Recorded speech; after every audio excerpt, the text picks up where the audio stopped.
안녕하세요. 지성원씨 박경영입니다. 오늘 영상은 2024년도 서울 디자인 리빙 페어 참가 리뷰입니다. 올해 들어서 저희가 전시회를 처음 참가하게 됐는데요. 보통 전시회는 목, 금, 토, 일 총 4일간을 진행을 하는데 이번 전시회는 총 5일간 진행이 되었고 관람 시간도 보통 오전 10시부터 오후 6시까지 진행이 되는데 오전 10시 반부터 오후 7시까지 진행이 됐습니다. 이게 맨 마지막에 1시간 더 하는 건 체감 시간으로는 한 두세 시간 막바지다 보니까 끝 무렵에는 조금 더 힘들었던 것 같습니다. 워낙 이 페어는 유명하기 때문에 작년에도 연예인들도 왔다 가고 정말 볼거리가 많고 예쁘게 부스도 디자인들을 많이 해놓으시기 때문에 인스타에 올릴 만한 사진들을 되게 많이 건질 수가 있는데 이따도 말씀을 드리겠지만 작년에 비해서 올해는 조금 다양성이라든지 부스 규모라든지 참가 업체의 품질 이런 것들이 조금 미흡했다라고 생각을 합니다. 일단은 제가 만든 PPT를 보면서 내용 이어가겠습니다. 네, 서울 디자인 리빙 페어 주최는 디자인 하우스 그리고 코엑스에서 진행이 됐고요. 주관사는 행복이 가득한 집, 미디어 후원은 럭셔리 디자인 스타일 H 디자인 프레스 이렇게 되어 있습니다. 일단은 전시회를 이제 하기 전에 업체 입장에서 이 비즈 매팅 상담을 지원을 합니다. 이게 어디가 원조인지는 모르겠는데 어느 순간부터 이렇게 업체들을 위해서 이런 대형 유통사나 아니면 중소기업들을 위한 정책 지원 상담 서비스, 로펌, 특허 이런 지원 상담도 많이 이루어지는 것 같더라고요. 그래서 사전에 관심 있는 기업이 있으면 미리 상세 정보를 눌러서 신청을 할 수가 있습니다. 저희 같은 경우는 이번에 아마존하고 오프라인 샵 한 2군데 정도를 매칭을 신청을 했고 실제로 매칭을 하러 내려갔는데 결과적으로는 3개 다 못했어요. 왜냐하면 그쪽 상대방 업체 측에서 시간을 헷갈려서 혹은 개인 사정으로 나올 수 없다고 해서 이런 식으로 해가지고 한 건도 하지 못했습니다. 이런 것들에 대해서 굉장히 신용을 많이 잃었고 신뢰를 많이 떨어뜨렸고 이런 부분에 대해서 조금 주최자 입장에서 업체들을 잘 이어줬으면 좋았을 텐데 아쉬움이 남아서 개인적으로 좀 실망을 하였습니다. 코엑스에서 사실 이렇게 전관을 쓰는 게 많이는 없는 걸로 제가 알고 있습니다. 제가 다녀본 페어에서는 이번에 했던 리빙 페어, 그 다음에 카페쇼, 그 다음에 홈데코 테이블 페어 이 정도만 제가 알고 있고 전관은 이제 1층 A홀, B홀이 있고 3층에 C홀, D홀이 있습니다. 그래서 이 전관을 다 사용하는 페어였고요. A홀은 주로 큼지막한 업체들이 많이 나왔습니다. 부스 단위가 엄청 크죠. 6부스, 10부스, 20부스 이런 식으로 큰 업체들이 땅을 사가지고 거기에다가 이렇게 자기들이 건물을 지어가지고 부스를 지어서 디자인하고 이런 것들을 이제 주로 A홀에서 많이 합니다. 그래서 가구 업체들이 많이 구성이 돼 있었죠. 주로 소파, 테이블, 침대, 그다음에 수납, 욕실, 그다음에 조명 이런 업체들이 많이 나왔습니다. 그리고 B홀 같은 경우는 이제 인테리어 소품 그리고 가전 이런 쪽이 좀 많이 나왔는데 주로 무드등, LED 무드등, 시계, 멀티탭, 가습기, 청소기, 공기청정기, 드라이기 이런 업체들이 나왔습니다. 이게 홀이 다 연결돼 있어요. 1층에 A홀을 지나서 B홀로 갈 수 있고 이 B홀에서 다시 3층으로 에스컬레이터를 타고 올라갈 수가 있습니다. 3층은 C홀하고 D홀로 나눠져 있는데 C홀은 주로 이제 이렇게 아기자기한 뭔가 그릇, 도자기, 컵 이런 것도 많이 있었고요. 그리고 침구류, 의류도 있었고 조명 같은 소품도 있고 욕실 칫솔 이런 것도 있고 그다음에 음식들 같은 것도 좀 있었어요. 와인이나 치즈, 그다음에 올리브, 쿠키 종류들 그리고 주방용품들, 밀폐용기, 수건, 플레이트, 접시 이런 것들이 있었습니다. 3층은 조금 이렇게 아기자기한 소품들이 많이 있다 보니까 상대적으로 사람들이 좀 많이 몰려 보이는 그런 양상을 띄었고요. 그리고 부스 간격이 이 폭이 좁기 때문에 사람들이 조금만 몰려들어도 멀리서 봤을 때 굉장히 많이 보이는 효과가 있었습니다. 특히 3층에 C홀과 D홀을 넘어가는 그 중간 통로에 수건 업체가 하나 있었는데 일러스트 그림, 자연 풍경 아니면 동물 이런 것들을 가지고 수건에 디자인을 해서 물건을 판매하는 업체였는데 그 업체가 굉장히 인기가 많았습니다. 마지막 D홀인데요. D홀은 인테리어 자재, 마루, 페인트, 원예, 루버 이런 대형 단위 주택 이런 것들도 볼 수 있었고요. 그다음 소품들도 있었습니다. 시계, 거울, 디퓨저 이런 것들. 그리고 플랫폼 업체도 한 몇 군데 있었고, 그다음에 설계, 디자인, 건축 사무소 이런 업체들도 부스를 꾸며가지고 나왔습니다.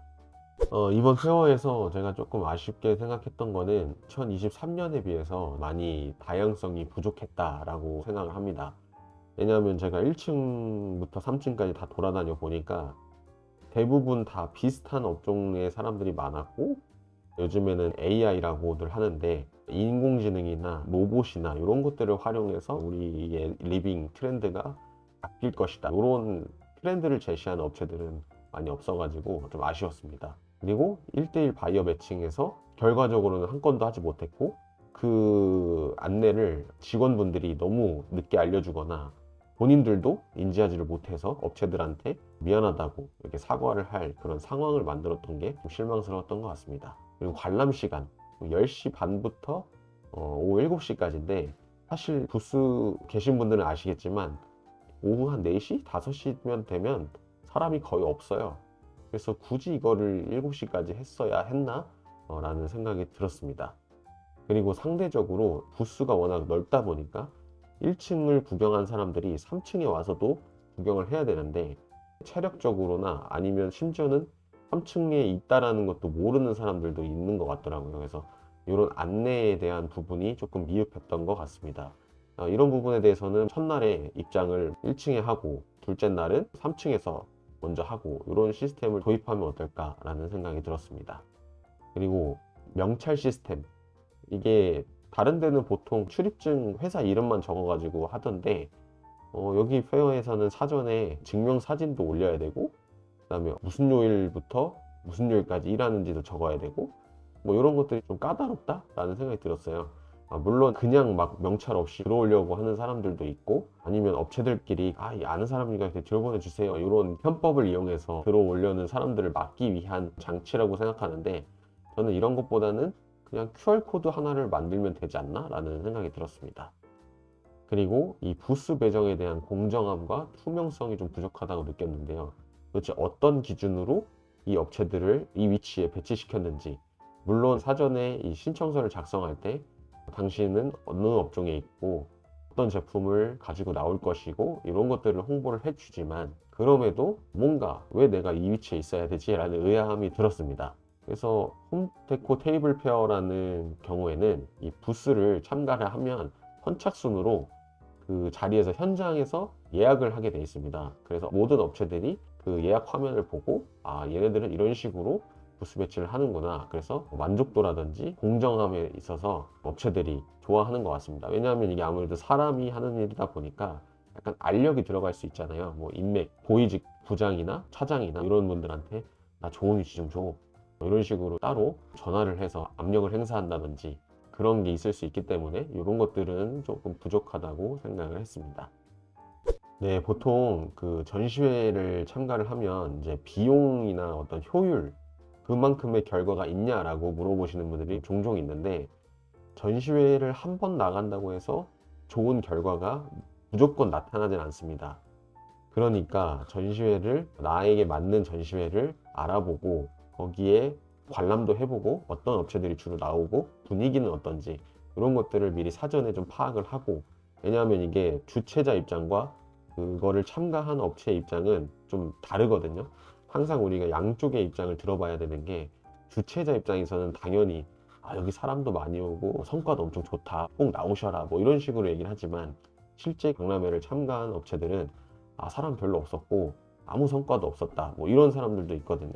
그러니까 고루고루 양쪽의 입장을 들어보고 내가 그 페어에 직접 관람을 가서 분위기들을 살펴보는 게 중요할 것 같습니다. 그 요즘에 아파트 건설비, 뭐 부자재, 비용들이, 인건비 이런 게 많이 올랐다고 했잖아요. 여기도 마찬가지입니다. 왜냐하면 부스를, 어쨌든 목공 부스를 지어가지고 디자인을 하고 거기에 사람이 투여되고 전기 작업하고 이런 거기 때문에 여기도 당연히 부스 값이 많이 올랐는데, 생각보다 예전에 비해서 많이 오르진 않은 것 같아요. 그렇지만 그래도 과거에 비해서 확실히 물가가 올랐고, 보통 한 부스당 코엑스 같은 경우는 한 300에서 350 정도 생각을 하셔야 됩니다. 여기에 이제 뭐 코너 부스를 원하시면 코너 부스 차지가 있고, 독립 부스, 전등을 몇 개 추가할 거냐, 의자는 얼마나 할 거냐, 테이블은 어떻게 할 거냐, 뭐 이런 것들도 돈이 추가가 되고, 그 다음에 땅만 사는 거를 우리가 독립 부스라고 하거든요. 조립 부스 같은 경우는 업체에서 이제 이런 목공 부스 같은 거를 세워주고, 이제 독립 부스는 말 그대로 그냥 땅만 사는 건데, 이 땅값만 해도 제가 알기로는 한 250 정도 들어가는 걸로 알고 있어요. 그리고 부스를 디자인해서 새로 이제 지어야 되잖아요. 이 비용도 한 평당 보통 한 300에서 400만 원 정도 들어간다고 봅니다. 저희 같은 경우도 보통 이번에 했을 때 한 1000만 원 정도 좀 넘게 들어갔던 것 같고요. 여기 이제 뭐 인건비, 운반비, 이제 여러 가지 부대 비용을 포함하면 더 들어갈 수 있겠죠. 보통 6부스 이렇게 하는 업체들은 뭐 부스하고 디자인 이런 거 합치면 거의 한 3천만 원 이상 들어가진 않을까. 그러면 거의 뭐 20부스, 30부스 나오는 업체들은 뭐 억 단위로 들어갈 수도 있겠죠. 그런데 과연 그만큼 이게 효율이 나오냐라고 물어봤을 때, 물론 효율이 나오는 업체들도 있을 거고, 왜냐하면 내가 어떤 제품을 판매하냐에 따라서 뭐 침대나 뭐 소파나 테이블 이런 것들은 이제 하나의 그 단가가 매우 비싸기 때문에 뭐 그렇게 충분히 부스 값을 뽑아낼 수 있을지도 모르겠지만, 그냥 10,000원, 20,000원, 10만원 하는 거를 판매하는 사람들은 사실 여기서 거의 다 적자를 보겠죠. 근데 이거를 보고도 참가하는 이유는, 이렇게 신제품이나 아니면 업계의 동향 같은 거를 볼 때 가서 쉰다라는 생각을 하면서 생각도 좀 하고, 컬러라든지 앞으로의 트렌드 이런 것들을 볼 수 있는 장점이 있습니다. 이렇게 하다 보면, 계속 하다 보면 이 업계에 있는 이제 온라인 커머스에 계시는 이제 MD 분들을 만날 수도 있고, 아니면 뭐 오프라인 매장을 갖고 있는 사장님을 만날 수도 있고, 어떤 기회가 찾아올 수도 있는 겁니다. 그렇기 때문에 너무 힘을 줘서 나가는 것보다는 조금 힘을 덜 들이더라도 여러 번 나가는 게 저는 더 좋다고 생각을 합니다. 물론 이 전시회만을 위해서 작년부터 준비한 업체들은 당연히 크게 준비를 하겠지만, 저희 같은 작은 기업들은 일단은 다양한 전시회에 많이 참가해보고 어떤 전시회가 효율이 좋았고 이런 것들을 많이 보기 때문에 그런 업체하고는 성향이 좀 다른 것 같습니다. 네, 오늘 영상 어떻게 보셨는지 모르겠지만, 전시회를 참가하시려는 분들 혹은 참가 계획이 있으신 분들한테 좀 도움이 됐으면 좋겠고요. 궁금한 거 있으시면 언제든 댓글로 남겨주시고, 저는 다음 시간에 다시 돌아오겠습니다. 감사합니다.